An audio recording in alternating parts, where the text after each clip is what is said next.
नेताओं को चाहिए और प्रवक्ताओं को उनसे ज्यादा चाहिए। नेता तो तब भी बड़ी चीज होता है अपनी रक्षा सुरक्षा में, प्रवक्ताओं को ज्यादा चाहिए कि सावधानी हटी दुर्घटना घटी। एक उदाहरण बता देता हूं, फिर अरविंद सिंह आपसे एक कमेंट लूंगा। सबसे ज्यादा आग उगल रहे स्वामी मौर्य, वो सब पार्टियों में रह लिए, वो मायावती के भी चरण छू लिए, वो मुलायम सिंह के भी रह लिए, भाजपा में भी रह लिए। ठीक, मुलायम सिंह क्या तो हैं। स्वामी प्रसाद मौर्य की बिटिया अभी परसों भागवत में बैठी थी, आरती कर रही थी। क्या भाजपा उनको टिकट भी देगी क्या? वो स्वामी प्रसाद के जब जिस चुनाव में हारे हैं 22 वाले में मौर्य, उसमें वो कैंपेन कर रही थी अपने पिताजी के लिए। ये ध्यान रखो भाई साहब, कौन किसके खिलाफ है, हमको भी थोड़ा बहुत समझ आता है। इसलिए इतने भगत सिंह मत बनो कि बाद में मुश्किल हो जाए। मौर्य जी तो वो वैकल्पिक व्यवस्था लेके चल रहे हैं ना, वो तो पॉलिसी करा लिए, प्रीमियम भर रहे हैं, बसपा में रहते हैं। इसलिए ये सब फर्जी बातों मत ज्यादा उत्तेजित हो कोई। रुक जाओ भैया, उपाध्याय जी रुक जाओ। ठीक, मौर्य जी समझदार आदमी है, वो जानते हैं कि भैया गाड़ी लेके चलो तो स्टेप नहीं रखो। क्या बिटिया उधर है, ठीक है, सांसद है और फिर टिकट मिल जाएगा, ठीक है। मौर्य जी की शुभकामनाएं रहेंगी कि बिटिया जीत के पहुंचे। बाकी इधर अपना रेले पड़े हैं नातन सनातन जो कर पा रहे। इस खेल को समझो, ठीक, नहीं तो रेल छूट जाएगी।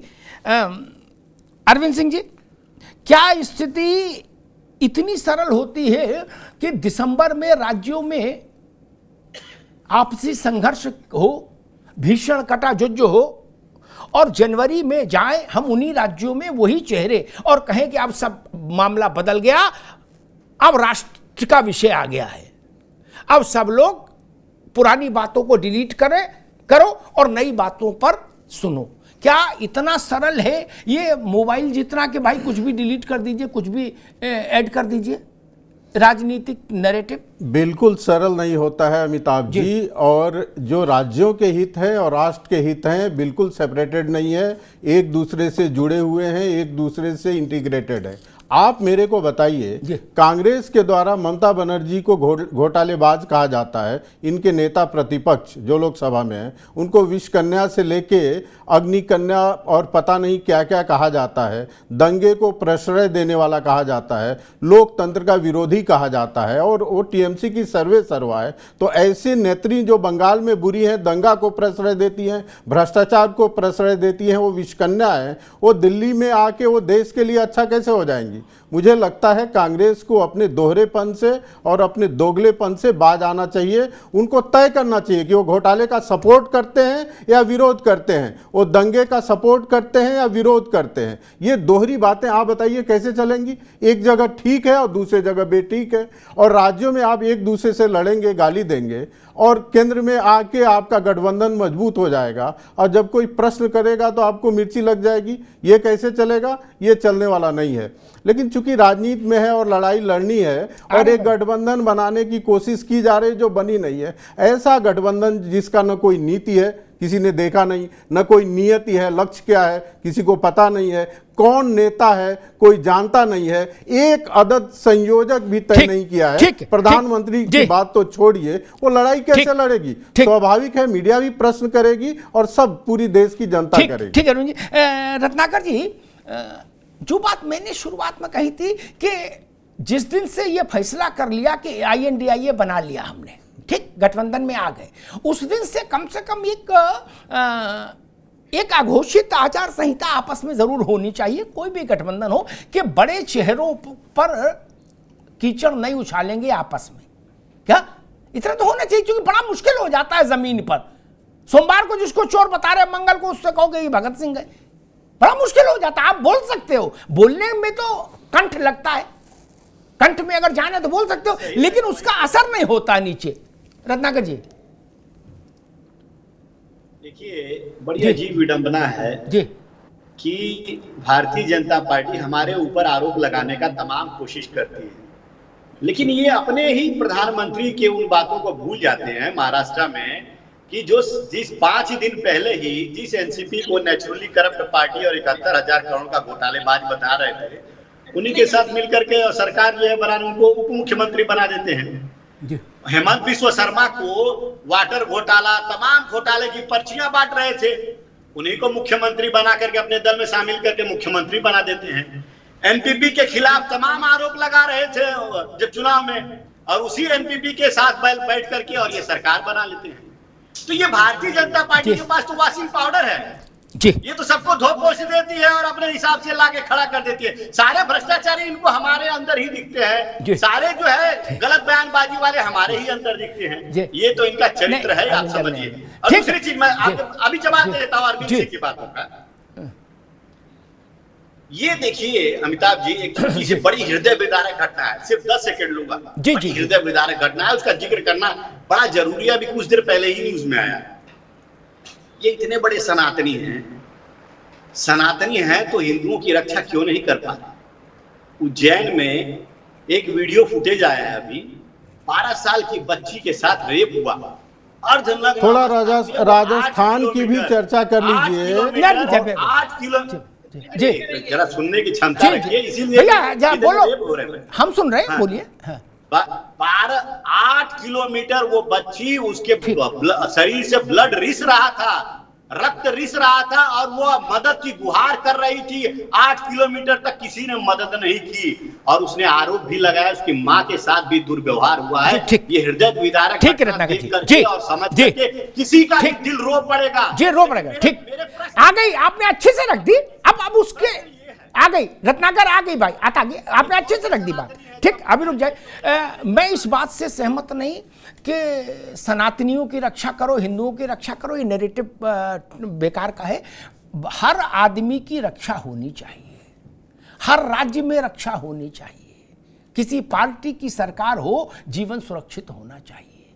ठीक, एक बच्ची को राजस्थान में सामूहिक बलात्कार करके जिंदा जला दिया जाए, वो भी उतना ही बड़ा पाप है जितना उज्जैन में महाकाल की नगरी में हुआ, उतना बड़ा पाप है। वहां अशोक गहलोत दोषी है, वहां शिवराज सिंह दोषी है। मेरी सेहत में फर्क नहीं बोलने में। ठीक, इसलिए ये गोल गोल बातें नहीं।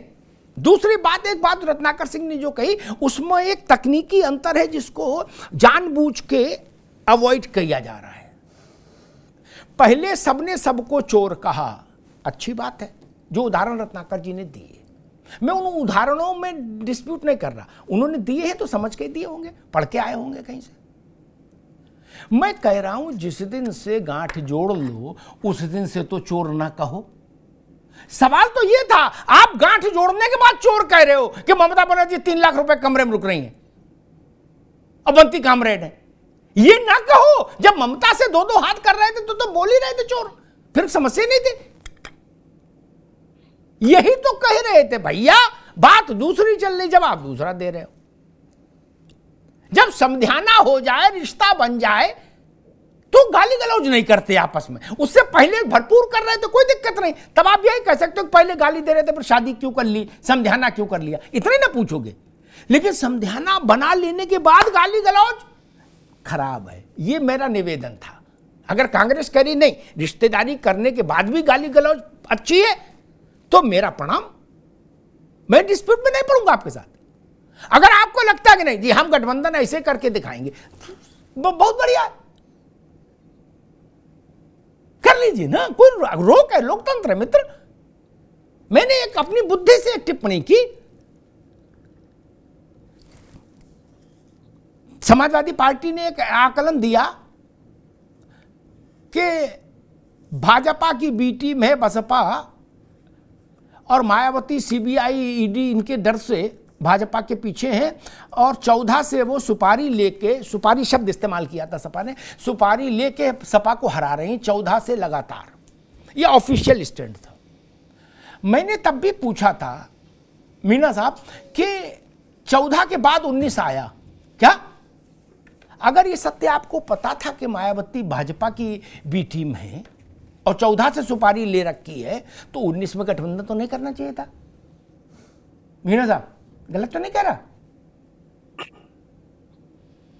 देखिए बहुत सारी बातें होती हैं जो हम जब क्रोध में होते हैं, जब हम एक दूसरे से अलग होते हैं, तो ऐसी बातें बोलते हैं जो कई बार अतिशयोक्ति में कही गई होती हैं, कई बार दूसरे को नीचा दिखाने के लिए कही गई होती है। जो गठबंधन है उसका उद्देश्य वो गठबंधन तो हो गया, लेकिन उसके उद्देश्य में हमेशा ये समस्या रही कि कैसे सहमति बनेगी। तो उस सहमति की गुंजाइश बनती रही, बिगड़ती रही, और इसलिए गठबंधन सफल नहीं हो पाया, क्योंकि एक दूसरे के ऊपर विश्वास विकसित नहीं हो पाया। तो वो विश्वास विकसित ना होने का ही परिणाम है कि आज भी वो एक दूसरे को नहीं देखना चाहते।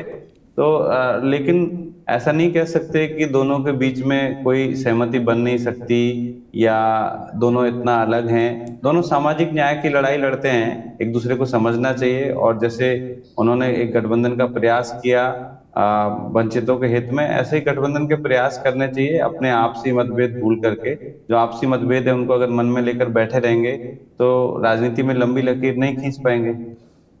नहीं, लेकिन मीणा साहब, जब सारे अब आपके हिसाब से गठबंधन हो गया था 19 में, तब तो सारे मतभेद छोड़ दिए थे क्या? तब भी कौन सा लंबी लकीर छोड़ो, लकीर छोटी सी लकीर खींची, इधर 5 उधर 10, नहीं कोई लकीर नहीं खींची थी। कहाँ खींची थी लकीर, बताओ? गठबंधन उतना दिल से नहीं हो पाया ना, जो जिसकी वजह से बाद में टीका टिप्पणियां की गई। बाद में पहले भी करते रहे, बाद में भी की गई टीका टिप्पणियां, तो वो इसका मतलब दिल से एक दूसरे से जुड़ नहीं पाए। अब दिल का थर्मामीटर कौन लगाएगा? मीणा साहब, आप तो प्रोफेसर हो, इसी बात कर रहे हो। थर्मामीटर दिल में कोई लगा पाया? माई का लाल किसी के? गजब करते हो। थर्मामीटर होते ही हैं, नहीं होते, माफ करिएगा प्रोफेसर साहब ना, ऐसा कोई थर्मामीटर बना नहीं। बुखार नाप सकते हैं, दिल कोई नहीं नाप सकता कौन किसके साथ। उस दौरान आप कार्यकर्ताओं के बीच जाते तो कार्यकर्ताओं में आपस में विश्वास नहीं दिखाई पड़ रहा था, आपसी विश्वास की कमी थी, क्योंकि नेताओं में आपस में विश्वास विकसित नहीं हो पाया।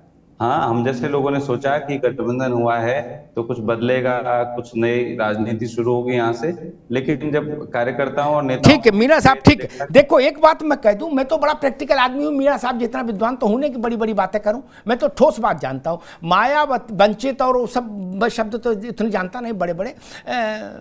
मायावती जी को ये लाभ हुआ, 0 थी उनकी उपलब्धि लोकसभा में सदस्य संख्या, वो 10 हो गई। इससे बड़ी उपलब्धि कुछ होगी? 10 गुना लाभ मिल गया, और क्या लोगे? 0 से 10 हो गए थे मेंबर लोकसभा में। अखिलेश जी को जरूर कुछ ज्यादा लाभ नहीं हुआ, वो नफा नुकसान दोनों से बाहर रहे, ना घाटा हुआ ना फायदा हुआ, 5 थे 5 ही आए। बस इतनी सी बात है। बाकी बड़ी बड़ी बातें मीणा साहब को मैं कि वंचित हैं कि क्या है, कौन थीसिस है, कौन फिलोसफी है, ये क्या है, ये सब मैं समझ, मैं तो प्रैक्टिकल आदमी हूं। बसपा ने 10 MP जिता लिए, इतनी सी उपलब्धि उनको जरूर हो गई। और बसपा के उस वक्त टिकट की मारामारी बसपा के जीवन काल में सबसे बड़ी थी। बिल्कुल। क्या लोग कह रहे थे कि भैया बसपा की टिकट ले लें, वो लोकसभा में पहुंचने का एंट्री कार्ड है, टिकट नहीं है। ऐसा जलवा कभी नहीं रहा, रह लिया, भोग लिया, बात खत्म, गया गठबंधन। खैर, डॉक्टर अवधेश उपाध्याय, आपकी समझ क्या कहती है? क्योंकि बार बार बसपा को लेकर, रुक जाओ, आप पर आरोप लगता है कि बसपा आपकी बी टीम है। मुझे दूसरी डिबेट में भैया ठीक, थैंक यू। देखिए अमिताभ जी, जिस तरह से पूरे देश में भारतीय जनता पार्टी की लोकप्रियता बढ़ रही है, उससे पूरे विपक्ष में बौखलाहट है। अभी रत्नाकर जी कह रहे थे आरोप प्रत्यारोप की राजनीति करती है जी बीजेपी। तो अभी बेटी की बात करी, मैं अभी बताऊं, अभी लेटेस्ट बात है, 2 महीने नहीं हुए इस बात को। राजस्थान में एक जगह है किशनपोल, वहां पार्षद है कांग्रेस का, मुस्लिम पार्षद है। उस पार्षद ने वहां जो हिंदू लोग रहते हैं उनकी बहन बेटियों के साथ रोज छेड़खानी करवाता है, जिसकी वजह से वहां से पलायन हो रहे हैं लोग। लेकिन कांग्रेस सरकार जो राजस्थान में चल रही है, वो हाथ पर हाथ धर के बैठी हुई है, कोई कार्रवाई नहीं करती। नहीं अवधेश जी, मैं हर राज्य में ये समस्याएं हैं, ठीक है ना, हर राज्य में ये समस्याएं हैं, लेकिन कार्रवाई तो होती है। हाँ। यदि कोई भाजपा शासित राज्य है, वहां कोई क्राइम होता है तो जो अपराधी होता है उसको सजा दी जाती है। लेकिन जब राजस्थान की, जहां कांग्रेस की सरकार चल रही है, वहां क्या कार्रवाई होती है? मतलब खुलेआम गुंडे घूमते हैं रास्तों में, खुलेआम छेड़खानी होती है बहन बेटियों के साथ। एक छोटी सी कहावत और मैं बताऊंगा आपके दर्शकों को। एक छोटा सा गांव था, उसमें कुछ भ्रष्टाचारी किस्म के लोग रहते थे, जिससे गांव वाले बहुत परेशान थे। वहां एक व्यक्ति आया नाग वाला। जब वो नाग वाला आया, गांव वालों को लगा ये हमारा अच्छा काम करेगा, हमारा विकास करेगा, उसने किया भी। अब जो भ्रष्टाचारी थे उन्होंने ये सोचा, यार ये जो नाग वाला व्यक्ति आया है इसके पीछे पूरा क्यों हो गया, हमें तो ये पूछ नहीं रहे। तब उन भ्रष्टाचारियों ने एक झंडा बनाया, उस झंडे के नीचे सब एक हो गए, केवल उस नाग वाले को झुकाने के लिए। ठीक है, ठीक, ठीक है, आगे बात, आगे Manoj Yadav, last comment 30 second. जी देखिए अमिताभ जी, एक बात कहूं, हम लड़ेंगे, हम भिड़ेंगे, हम आपस में सवाल करेंगे, जवाब करेंगे।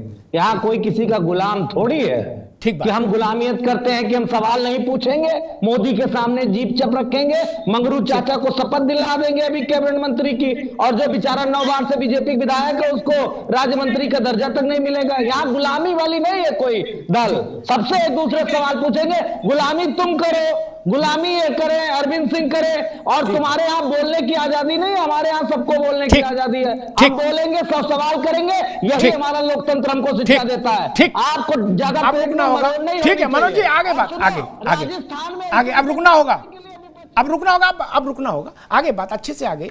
अब उस बात को रिपीट करने से कोई लाभ नहीं, आगे बात।